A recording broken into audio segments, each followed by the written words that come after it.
안녕하세요. 오늘도 사연 살롱을 찾아주셔서 감사합니다. 저는 요즘 사연 들으면서 출근하는 맛에 살고 있는 여자입니다. 몇 년 전 한의사 남자친구와 연애를 시작했어요. 남자친구를 만난 건 소개도 아니었고 남자친구의 병원에서였어요. 저는 원래 어렸을 때부터 허약 체질이기도 했고 병원도 자주 가는 편이었죠. 성인이 되어선 한의원을 자주 방문했는데 원래 다니던 병원이 없어지니 어디를 가야 하나 망설이고 있던 찰나 이웃집 아주머니가 동네에 새로운 병원이 생겼다고 하는 거예요. 선생님께서 맥도 잘 짚어주시고 친절하다고 하시면서 적극 추천하셨고 그렇게 아주머니의 추천으로 그 한의원을 다니게 되었어요. 그곳엔 젊은 남자 원장님이 한 분 계셨는데 정말 침도 잘라주시고 체질에 맞게 약도 잘 지어주시더라고요. 무엇보다 저와 나이대도 비슷하고 갈 때마다 안부를 물어봐 주셔서 조금씩 호감이 생기기 시작했습니다. 그분도 저와 마음이 맞으셨는지 첫 데이트를 제안하시더군요. 그렇게 생각보다 빠르게 연애를 시작하게 되었어요. 당시 저는 직장에 격리로 일을 하고 있었는데 한의사와 연애를 한다 하니 주변에선 모두 부러워하더라고요. 어머, 소라씨 너무 좋겠다. 남자 하나 잘 건졌네? 다들 칭찬인지 뭔지 모를 것들을 던져대며 저를 부러워했는데 솔직히 저는 그런 말들이 크게 와닿진 않았습니다. 애초에 제가 이 사람을 좋아하게 된 것도 이 사람이 풍기던 따뜻한 분위기와 배려 때문이었으니까요. 그런데 나중에 연애를 하면서 알게 됐지만 집안 배경이 굉장히 좋은 것 같더라고요. 아버지, 어머니, 동생이 다 의사이고 심지어 할머니, 할아버지까지. 한마디로 가족 모두가 의사 집안이었던 거였어요. 솔직히 좀 놀라긴 했어요. 말로만 들었지 의사 집안인 사람을 처음 만나보기도 했고 제가 그런 집안 사람을 만나게 될 줄은 몰랐으니까요. 하지만 연애이든 결혼이든 집안이라는 게 최고로 중요한 요소는 아니라 생각했어요. 사람이 가장 귀한 거라고 생각했습니다. 남자친구는 사람으로서 정말 좋은 사람이었어요. 그런데 그런 남자친구에게도 조금은, 아주 조금은 이상한 점이 있었는데요. 바로 가족 얘기를 잘 꺼내지 않는다는 거였어요. 오래 사귀었기 때문에 가끔 저도 어머님께 작은 선물을 해드리고 싶어 챙겨주면 도통 받지도 않았어요. 오빠네 부모님 이거 갖다 드릴래? 엄마가 시골에서 잣을 좀 보내주셨는데 많이 주셔서. 오빠네 어머님 저번에 잣 좋아한다고 하셨잖아. 아, 나중에 줘. 집에 많아. 그래? 알겠어. 어쩔 수 없지 뭐. 부담스러우니 그럴 수 있겠다. 그러려니 하려 했지만 한 사건으로 의구심을 품게 되었어요. 남자친구가 병원에 나가지 못할 만큼 아팠던 날이 있었는데요. 그런 남자친구가 걱정이 되어 집에 찾아가 약봉지를 건네주고 나온 적이 있었어요. 본업이 의사이긴 하지만 일에 열중하느라 자기 몸은 잘 챙기지 않곤 했거든요.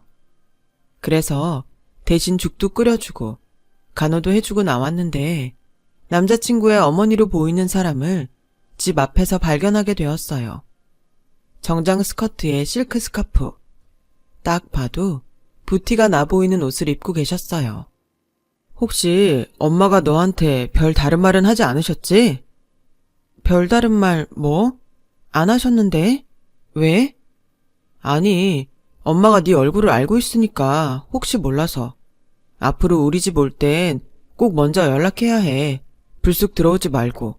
우리 엄마랑 마주칠 수도 있으니까. 그때 내심 조금은 섭섭했던 것 같습니다. 결혼을 전제로 만나고 있다고 생각했는데 마치 저를 부모님께 숨기려는 듯 보였죠. 하지만 전 이 남자를 사랑했고 그 남자도 마찬가지였어요. 그걸 알았기에 하루빨리 함께 보내는 일상을 누리고 싶었어요. 그래서 하루는 스쳐가듯 결혼에 대해 물었습니다. 오빠는 결혼 언제쯤 하고 싶어? 결혼? 아무래도 내년쯤이 좋지 않을까? 우리 모은 돈도 있고, 우리 집에서 어느 정도 돈도 보태줄 테니까. 그래, 나도 좋아. 그럼 언제 한번 날 잡아서 부모님께 인사드리러 가자. 조심스레 밥을 먹다가 스치듯 꺼내보았는데 남자친구의 반응이 의외로 나쁘지 않았어요. 당황한 기색을 보이긴 했지만 차차 결혼 준비를 해 나가자고 말하더라고요. 그렇게 서로의 부모님을 뵙게 되었어요. 저희 엄마는 남자친구가 의사라는 것보다도 제가 좋아하는 사람이라고 하니 무척이나 축복해 주셨고 기뻐해 주셨습니다. 딸이 시집을 가니 섭섭한 마음도 크셨을 테지만 그래도 남자친구를 꽤 마음에 들어 하시는 듯 했어요. 저 역시 예비 시어머니가 저를 좋아하시길 바랬죠. 예비 시어머니를 처음 뵙는 자리에선 얼마나 떨렸는지 몰라요. 주변 사람들에게 조언도 구하고 인터넷에서 검색까지 해갔습니다.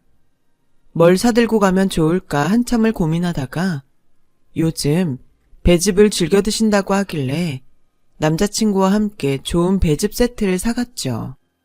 하지만 저는 그 자리에 가서야 알게 되었습니다. 왜 이 사람이 절 소개시켜주지 않으려 했는지, 결혼 얘기를 꺼내려 하지 않았는지를요. 일단 예비 시부모님은 절 앞에 두고 한참 동안이나 말없이 위아래를 훑어보셨어요. 마치 부품 검수라도 하는 듯 말이죠. 그리고 우리 집안에 대해 들어서 알겠지만 모두 의사야 라는 말을 대뜸하시더니 제게 학벌이며 집안이며 꼼꼼히 물어보기 시작하더라고요. 대학은 어디 정도 나왔지? 서울권은 갔겠지? 아니요, 어머니. 저는 대학을 가지 않았어요. 어렸을 때 지방에서 살았고 고등학교까지만 졸업하고 서울에 올라왔습니다. 뭐라고? 아가씨, 나는 의사 며느리 아니면 결혼시킬 생각이 없었어요. 최소한 변호사나 검사, 이런 쪽 사자 직업 아니면 며느리감으론 거들떠 보지도 않고요. 잘 나가는 한의원 원장인 우리 형식이 정도면 솔직히 국회의원 딸을 만나도 시원찮은 판인데 아가씨는 고졸 출신이잖아. 세상에, 아직도 고졸 출신이 있단 말이야? 아니, 대체 부모님이 어떻게 자식을 고졸로 키울 생각을 한 거야? 아무리 집이 궁색하다 해도 그렇지. 요즘은 학자금 대출이니 뭐니 그런 것도 있다던데? 정말 이해할 수가 없네. 전 제 선택으로 대학을 가지 않은 거예요. 꼭 대학을 가야 성공하는 것도 아니라고 생각했고 빨리 사회 경험을 쌓고 싶어서 그렇게 결정하게 됐어요. 그래, 뭐 자기 소신이니 뭐니 좋은데 미안하지만 돌아가줘요. 오래 말했더니 좀 피곤하네. 차분하지만 제 눈을 바라보며 반대를 외치는 시어머니의 가시돋치 말에 저는 서러운 표정을 감출 수 없었죠. 남자친구가 당황스러워진 분위기를 수습하려 했지만 이미 저도 마음이 무척 상했던 터라 그냥 인사를 드리고 나와버렸어요. 저를 알아가기도 전에 이런 식으로 판단을 한다는 것이 도무지 이해가 가지 않았어요. 먼저 제 이야기를 들어야 할 것 같습니다. 저는 대학교를 원래부터 갈 생각이 없었어요. 공부는 잘했습니다. 서울에 있는 좋은 대학에 갈 성적도 되었고요. 전교 3, 4등은 놓치지 않았어요. 하지만 엄마와 아빠를 보면서 느낀 건 꼭 대학을 가야 성공한다는 보장도 없다고 생각했기에 더욱 그 생각을 굳히며 서울로 왔죠. 물론 학벌이 짧았기에 제가 할 수 있는 일은 많지 않았어요. 알고 있었습니다. 그래서 회사 격리로 취직했지만 저는 제 인생을 누구보다 최선을 다해 잘 살아왔다고 자부할 수 있었습니다.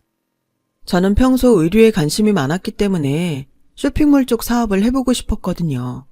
사회 경험도 누구보다 많이 쌓으려 노력했고 다양한 경험들을 쌓으며 자기 개발을 꾸준히 해왔어요.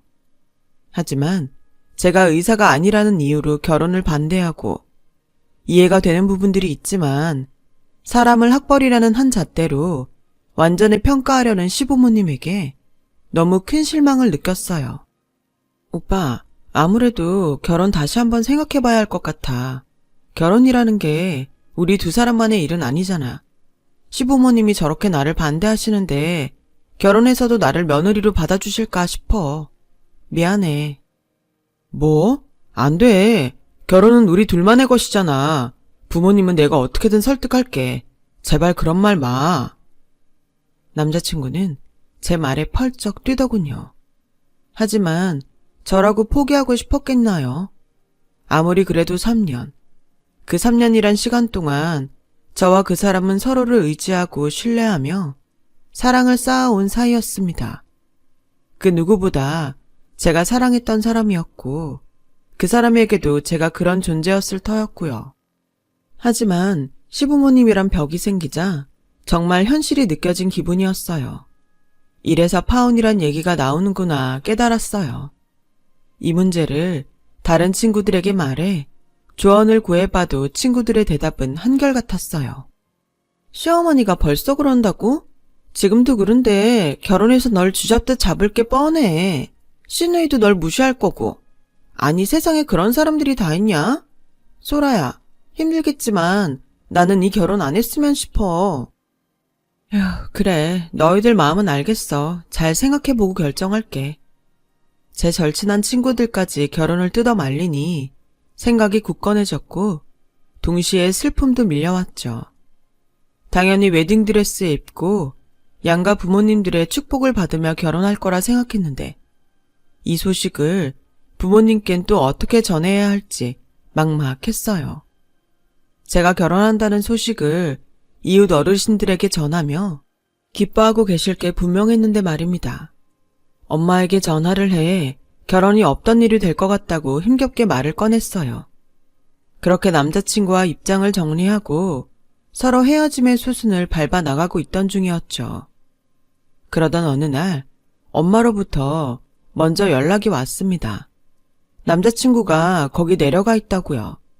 가보니 남자친구는 엄마 앞에서 무릎을 꿇고 있더라고요. 모든 게 다 제 잘못입니다. 제가 중간에서 처신을 잘했어야 했는데 제 태도가 어수룩했던 것 같아요. 한 번만 절 믿어주시면 부모님을 잘 설득해 보겠습니다. 아니, 이러지 말아요. 우리도 곤란해요. 지금 그쪽 집안에서 우리 딸 반대한다고 난린데 나라고 딸 가진 엄마 입장에서 어떻게 마음 편히 시집 보낼 수 있겠어요. 그냥 가줘요. 제발 부탁드립니다. 저 따님 너무 사랑하고 있습니다. 이대로는 도저히 포기할 수가 없어요. 남자친구는 저희 부모님을 찾아가 다시 저와 결혼하고 싶다며 한 번만 믿어달라고 말하는 중이었더군요. 저는 너무 혼란스러웠어요. 사실 집에 내려갈 때만 해도 남자친구에게 이제 그만하자고 설득하려 했어요. 그런데 이렇게 저를 위해 눈물까지 흘리며 무릎을 꿇고 있는 모습을 보니 마음이 또 흔들리더라고요. 정말로 이 사람은 여기에서 끝내지 않았고 부모님을 설득해 왔습니다.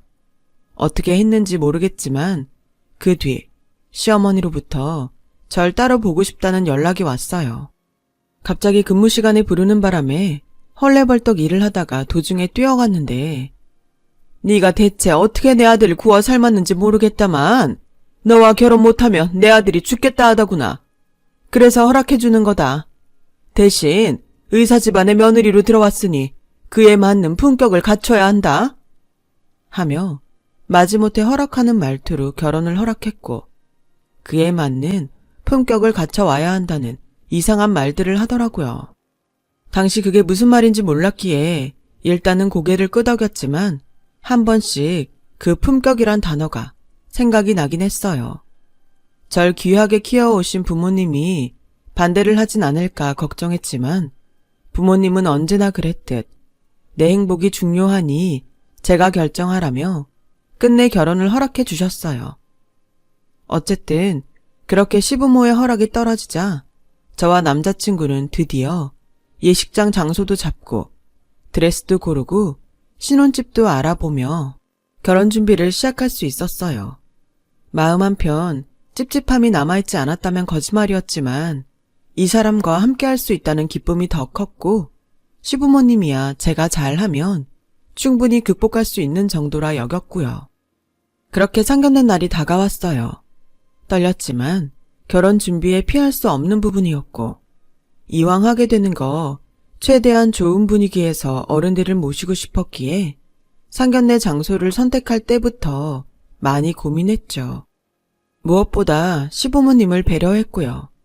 시부모님이 일단 양식을 별로 안 좋아하셨고 자기들은 한식이 좋다고 미리 말씀하셨기 때문에 그 부분을 생각해 정갈한 한정식집으로 예약했습니다.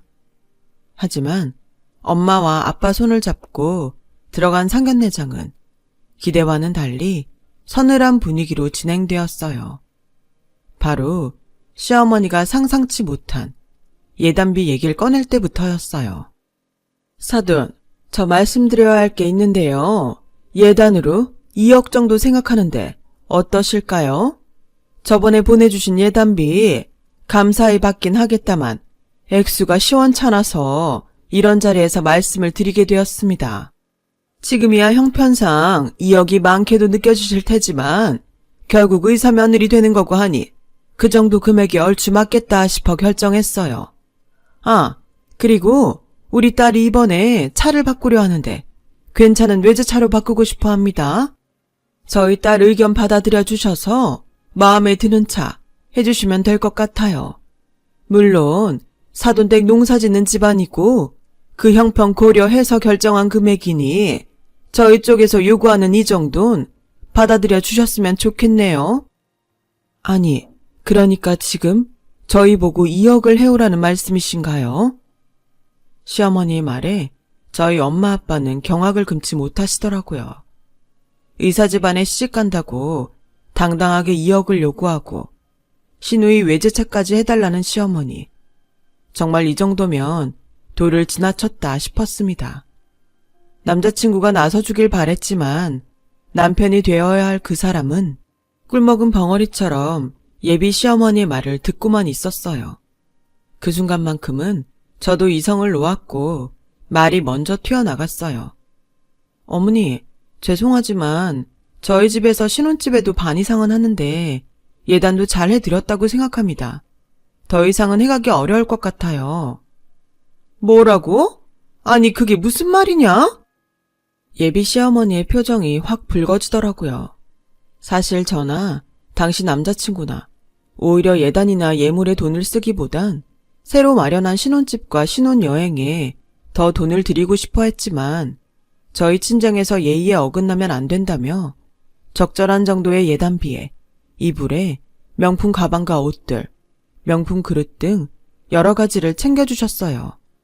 그런데도 예단비 액수를 세어보는 당시 시어머니의 표정이 별로 좋지 않았던 거죠. 정말로 2억이란 돈을 요구하고 시누이 외제차까지, 그걸 또 기어이 상견례 자리에서 말씀하실 줄은 몰랐죠. 엄마까지 그건 단호하게 안 되겠다고 말씀을 드리자 시어머니의 다음 말은 가관이었습니다. 아니, 고졸 출신 며느리 받아들여 줬으면 이 정도는 해줘야 하는 거 아닌가요? 우리 정도 집안에 시집 오는 게 어디 쉬운 일인지 아세요? 정말 듣자 하니 상식도 염치도 없으신 것 같네요. 제 딴엔 정말 그쪽 따님 큰맘 먹고 받아들여 준 겁니다. 제 호의를 아직도 모르시겠어요? 뭐라고요? 상식, 염치요? 이봐요. 서로 아이들 혼인 축하하자고 모인 상견례 자리에서 예단비 얘기 꺼낸 당신이 할 말은 아닌 것 같은데요. 참나, 이런 식으로 사람 무시할 때부터 당신 애들 다 비상식적이고 못돼 처먹은 인간들인지는 알았지만 세상에 이 정도일 줄은 몰랐네요. 이런 집안에 시집 보냈으면 제 평생 두고두고 후회할 뻔했네요. 후회라니요? 아니, 고절 며느리 받아줬으면 엎드려 절을 해도 모자를 파네? 고마운 줄을 모르고 어디서 목을 빳빳이 들고 이어편 내가? 당신 지금 말 다 했어? 상견례장은 그야말로 난장판이 되었습니다. 생전 화낼 줄 모르시던 저희 엄마는 절 데리고 무슨 이런 경우 없는 짓이 다 있냐며 버럭 화를 내시곤 그 자리에서 나오셨어요. 그 자리에서 모욕을 주는 시어머니도 꿀먹은 벙어리처럼 가만히 있는 남자친구도 모두 원망스러웠죠. 특히 결혼을 소망했다 어쩐다. 결혼 허락까지 받아냈지만 자기 부모님 앞에선 찍소리도 하지 못하고 제 편을 들어주지 않은 남자친구에겐 더더욱 실망감이 느껴졌어요. 전 며칠 동안 제대로 먹지도 자지도 못했습니다. 그저 흘러가 버린 시간과 잘못된 선택만을 후회하며 눈물을 흘리고 있었어요. 그런데 저보다 더 화가 나신 건 저희 엄마였어요. 그 여자 연락처 얼른 줘. 엄마, 다 끝난 일이야. 됐어. 얼른 달라니까? 나도 이번만큼은 못 참아. 그 사람들 얼굴 보고 얘기할 것도 있으니 꼭 봐야겠다. 늘 차분하고 평온하던 엄마였지만 이번만큼은 참지 못하셨는지 제게 남자친구 어머니 연락처를 묻더라고요. 제가 엄마에게 결혼은 어차피 파토 났으니 더 이상 신경 쓰지 말자고 했음에도 불구하고 엄마는 할 말은 해야겠다며 의견을 굽히지 않으셨어요. 그렇게 다시금 자리가 마련되었습니다. 돈은 준비해 오셨나요? 설마 돈 주고 무릎이라도 꿇으려고 만나시려 한 건가 해서 미리 말씀드릴게요. 저 상견례 때 태도가 영 마음에 안 들어서 파혼에 대한 제 생각은 변함없을 거예요. 돈이요? 이거나 보시죠. 이거나 보라며 저희 엄마가 건넨 서류에 모두가 경악을 하고 말았는데요. 바로 그건 제 명의로 되어 있는 집과 건물이었습니다. 사실 엄마가 제 명의로 이것들을 사두었는진 저도 모르고 있었죠. 따로 말씀을 안 해주시기도 했고 제가 결혼을 하면 깜짝 선물로 주시려 생각했다고 해요. 저희 엄마와 아빠가 시골에서 농사를 지는다 하셨지만 그건 저희 엄마와 아빠가 땀으로 노력으로 일군 회사가 어느 정도 자리를 잡고 엄마가 몸이 아프게 되면서 다른 분에게 경영을 맡기고 내려와 사신 거였고요. 엄마와 아빠는 대학을 나오시지 않으셨지만 본인만의 사업을 일구신 분들이에요. 저 역시 엄마와 생각이 동일했던지라 대학에 가지 않은 거였고 나중에 서울에서 어느 정도 자리를 잡은 후엔 부모님처럼 제 힘으로 사업을 시작해보려 했었고요. 부모님은 렌트카 사업을 하셔서 성공을 하셨지만 아까 말씀드렸듯 저는 평소 의류에 관심이 많았기 때문에 쇼핑몰 쪽 사업을 해보고 싶었거든요. 그전까진 격리이든 무엇이든 해서 사회 경험들을 쌓았고요. 다만 이런 제 가정에 대해 남자친구에게 말하지 않은 건 어차피 저희 부모님의 재산이 제 것이 아니기도 했고 부모님은 재산을 소수의 액수를 제외하곤 사회에 환원하겠다는 의사를 밝혀오셨기 때문에 굳이 말을 보태지 않은 거였습니다. 하지만 엄마가 이렇게 건물과 집을 공개하며 재산을 얼추 밝히자 남자친구 어머니의 표정은 그야말로 썩어 들어갔습니다. 사돈어른 오해가 있으신 것 같은데요. 제가 그때 고절며느리라고 한 건 나쁜 뜻이 있는 게 아니고요. 됐습니다. 저희 아이 대학 못 나왔지만 그 누구보다 강하고 현명하게 키웠습니다. 생각도 바른 아이고요. 오늘 이 자리 나온 건 당신 집안에서 제 딸을 받아주지 못하는 게 아니고 제가 제 딸을 당신 집안에 못 보낸다는 거 이 말씀 드리려 나온 겁니다. 아시겠어요? 가방끈 하나로 모든 걸 판단하려 했던 남자친구 어머니는 그렇게 저희 어머니 바지가랑이를 붙잡으셨네요. 그 태도는 비굴하기 그지 없었죠. 며칠 뒤에 전화가 오셔서는 다시 생각해봤는데 제가 경솔했어요. 왜 그런 무례를 저질렀는지 아무래도 제정신이 아니었나 봐요. 죄송해요, 사돈. 우리 만나서 얘기할까요? 서로 안 좋은 감정도 풀고요. 식사 대접하겠습니다. 마음 풀고 애들 생각해서라도 나와주세요, 사돈. 라고 말하는데 저희 엄마는 말없이 전화를 끊어버리셨어요. 그분은 그 후에도 질리도록 계속 전화를 하시는 바람에 저희 엄만 번호까지 바꿔야 했어요. 저는 그 후 파혼의 절차를 밟게 되었고 남자친구와는 깔끔하게 관계를 정리했어요. 남자친구도 할 말이 없었는지 이번엔 저를 더 붙잡지 않더군요. 파혼을 하고 나선 솔직히 외로움도 느껴지고 마음이 힘들 거라고 예상했는데 생각보다 그렇지도 않았습니다. 그 사람의 이면을 끝까지 다 보게 되어서 그런 것 같아요. 저는 모아둔 돈으로 그 전부터 하고 싶었던 옷 사업을 하나 시작하게 되었어요. 그 덕에 많이 바빠지게 되었네요. 요즘도 일에 치여 바쁘게 살긴 하지만 아주 가끔씩 그 시절이 생각날 때가 있습니다. 가방끈 하나로 무시하고 상견례에서 대놓고 모욕을 주던 그 어머니가 생각이 나는데요. 당시 상처도 받고 많은 수치심도 느끼긴 했지만 어떻게 보면 교훈이 되었다는 생각도 하게 되었어요. 저희 회사에서 인재를 뽑을 때 학벌과 스펙보다 다른 면을 많이 보게 되었으니까요. 사람의 일엔 좋은 일도 있고 나쁜 일도 있지만 무엇보다 그걸 어떻게 생각하고 받아들이느냐가 중요한 것 같다는 생각도 들었고요. 지금까지 제 이야기 들어주셔서 감사합니다. 항상 건강하시고 좋은 주변 분들과 행복한 하루하루 되시길 바랍니다. 여러분, 사연 댓글에 응원과 현명한 조언 부탁드려요. 좋아요와 구독은 저에게 큰 힘이 됩니다. 오늘도 좋은 일 가득하세요.